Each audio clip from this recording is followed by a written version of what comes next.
Assalamualaikum warahmatullahi wabarakatuh. Hari ini saya akan menjelaskan mata kuliah metodologi penelitian lingkungan, terutama terkait dengan bahasan proposal penelitian. Seperti biasa, kalian bisa baca beberapa referensi yang terdapat di halaman depan ini. Tetapi kalian juga bisa baca di tempat-tempat yang lain ataupun sumber referensi yang lain. Pertama, syarat. Syarat mahasiswa dapat mengusulkan judul skripsi kepada ketua program studi adalah pertama syaratnya semester 6 dan SKS-nya lebih besar ataupun sama dengan 110 SKS termasuk yang ditempuh. Jadi sebenarnya kalau sudah semester 6 itu udah bisa ngajukan skripsi.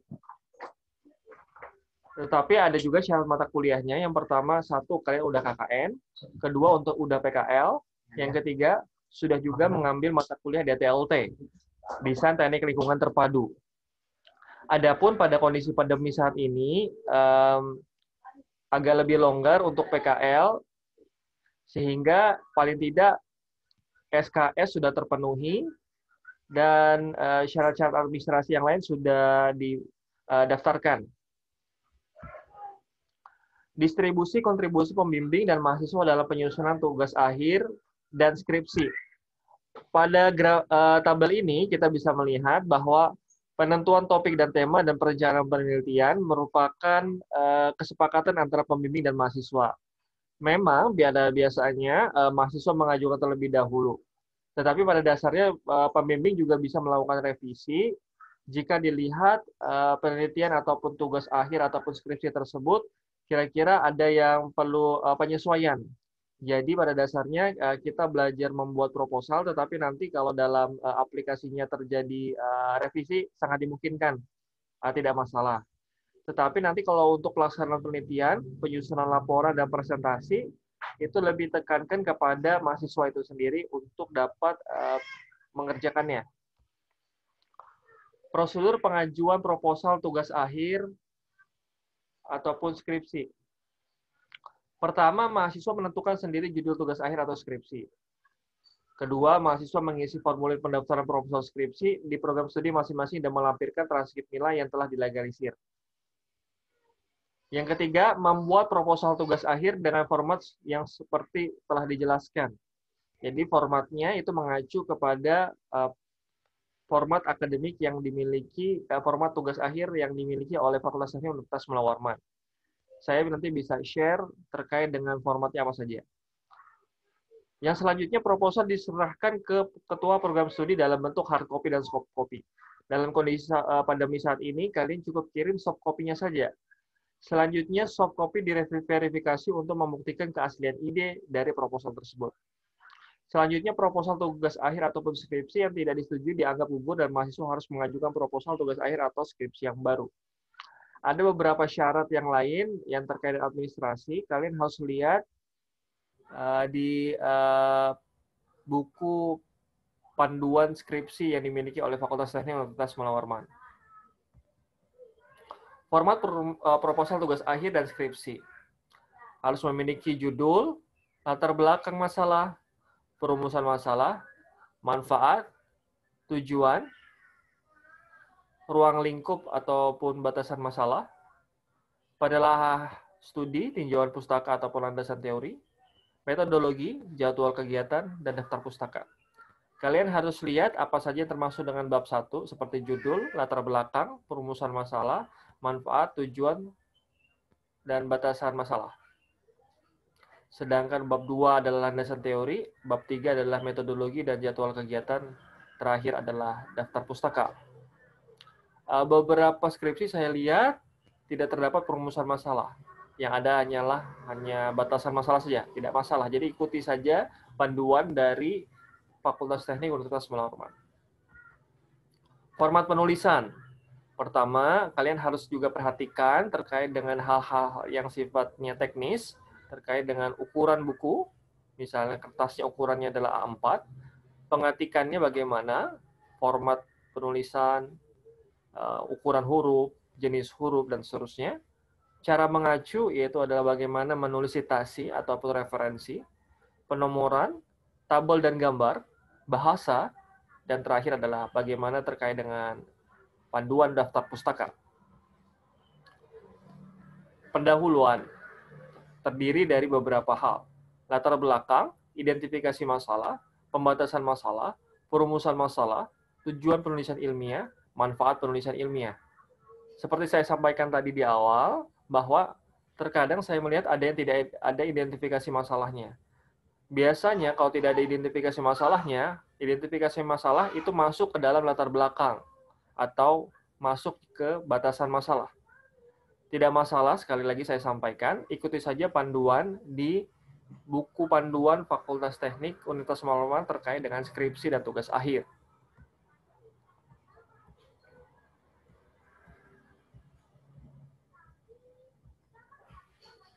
Latar belakang menjelaskan tentang apa dan mengapa tema, topik, ataupun judul karya ilmiah kalian dipilih.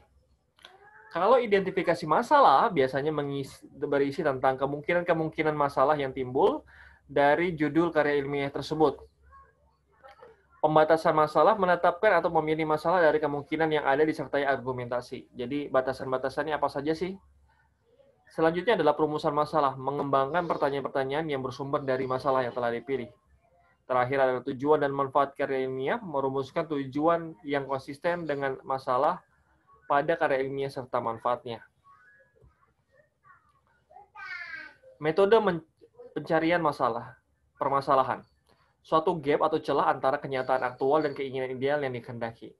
Jadi, kita harus melihat kayak apa sih kondisi ideal yang saat ini terjadi dan bagaimana keinginan ideal. Nah, di situ ada gap. Ternyata ada gap antara realita dan idealita. Nah, di antara realita dan idealita tersebut terdapat gap. Apa sih yang seharusnya terbaik dilakukan? Nah, itulah yang menjadi masalah penelitian yang bisa kita buat. Misalnya saja kondisi aktual di lingkungan seperti apa? Air, tanah, udara, limbah padat, dan seterusnya. Bagaimana keinginan idealnya? Ataupun konsep idealnya. Nah, disitulah kita bisa melihat bahwa sumber-sumber masalah penelitian dapat dicari. Cara menemukan masalah atau ide, perlu pertanyaan 5W 1H, agar mudah menemukan ide-ide yang tepat. What, who, where, why, dan seterusnya. Where, dan seterusnya. Pemicu ide ada di mana-mana, dibutuhkan sikap mental yang kondusif dan kebiasaan mengamati situasi sekitar. Perlu mengetahui tempat atau situasi aktivitas apa yang dapat memicu ide kreatif untuk penulis. Sumber masalah, bagaimana mendapatkan sumber masalah? Yang pertama, baca laporan hasil penelitian. Yang kedua, seminar dan diskusi. Yang ketiga, pernyataan pemegang otoritas. Misalnya saja narasumber, ataupun dosen, dan seterusnya. Browsing internet. Pengalaman pribadi, misalnya di sekitar kalian ada masalah apa, dan seterusnya. Dan pengamatan. Pertimbangan menetapkan masalah. Pertama, kita perlu pertimbangkan apakah itu bermanfaat atau tidak. Yang kedua, apakah kita mempunyai kemampuan untuk mengatasinya? Kira-kira sumber dayanya bagaimana? Lab-nya ataupun software-nya kalau kita menggunakan aplikasi komputer ataupun komputasi. Menarik atau tidak ya? Apakah penelitian kita itu memiliki hal yang spesifik? Apakah ada kebaruan di sana? Apakah ada inovasi di sana? Dan apakah datanya bisa diperoleh?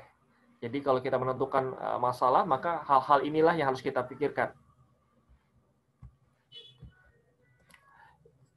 Ada beberapa indikator masalah. Yang pertama, cukup penting dan menarik minat untuk diselidiki dan dibahas. Masih ada dalam jangkauan penelitian atau pengetahuan dan ekonomi. Jadi maksudnya adalah kita bisa melakukannya berdasarkan basis teori yang ada dan secara budget juga memungkinkan. Belum terpecahkan seluruhnya atau sebagian. Mengungkap masalah dengan bahasa yang ringkas. Harus orisinil dan aktual. Kalau orisinil berarti memang berasal dari ide kalian, dan aktual memang saat ini terjadi. Harus bernilai, menyangkut kepentingan umum dan kebutuhan vital. Harus ada memiliki manfaat maksudnya.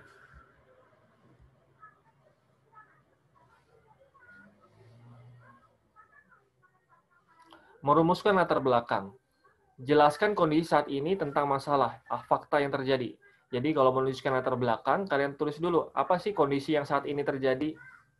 Lalu, apa saja sih solusi-solusi mengenai masalah ini apabila ada? Misalnya saja contoh kondisi dari airnya ada masalah. Apa aja sih solusi yang bisa kita lakukan berdasarkan penelitian-penelitian sebelumnya?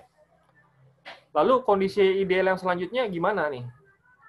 Apa yang bisa kita lakukan dari kondisi existing yang ada? Jelaskan apa yang akan terjadi jika kondisi yang ideal tidak dipenuhi. Masukkan ide original Anda untuk mencapai kondisi ideal tersebut. Jadi pertama kita menunjukkan fakta, apa saja solusi-solusi penelitian yang sebelumnya, tetapi apakah ada masalah ataupun tidak bisa diatasi dari penelitian-penelitian sebelumnya. Jelaskan apabila kalau misalnya kita ini melihat bahwa kalau misalnya tidak terpenuhi parameter-parameter tertentu, apa yang akan terjadi. Lalu kalian sampaikan ide Anda seperti apa, metodologinya dan seterusnya secara singkat di latar belakang. Misalnya saja kalian menawarkan bahwa mengatasi masalah persampahan itu adalah dengan cara kompos yang sebelumnya tidak dilakukan pada sampah-sampah yang ada. Perumusan masalah. Yang pertama, rumuskan masalah setajam dan sejelas mungkin. Dapat berbentuk kalimat tanya atau kalimat pernyataan. Dari rumusan masalah, diharapkan dapat disusun dan ditemukan kerangka berpikir. Jadi apa saja sih masalahnya, kalian buat per poin, lalu dari situ kalian bisa menentukan kira-kira apa saja sih dari start sampai finish yang kalian harus kerjakan. Perumusan masalah dalam bentuk pertanyaan, tidak boleh berupa pertanyaan nilai ataupun etika. Yang ketiga, hendaklah jelas dan padat. Hindari yang terlalu umum, sempit, ataupun argumentatif. Menjadi dasar untuk menghasilkan judul. Perumusan masalah bukanlah judul. Memilih judul yang tepat, memberikan gambaran yang jelas, tepat, dan spesifik. Membuat pembaca tertarik mengetahui isi tulisan. Mudah diingat dan memancing perhatian orang lain. Usahakan tidak mengandung singkatan ataupun rumus. Tujuan penulisan.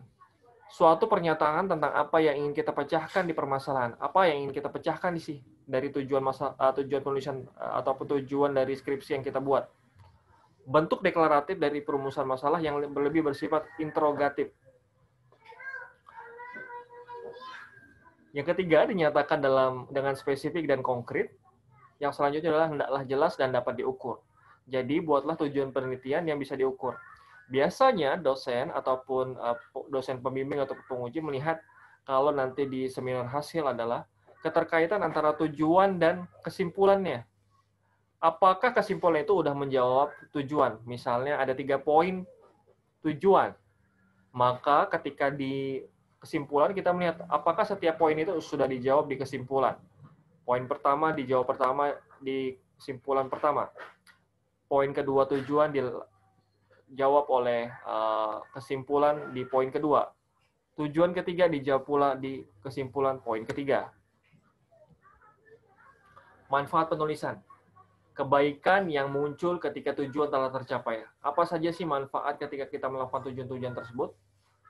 Lebih diarahkan pada fungsinya.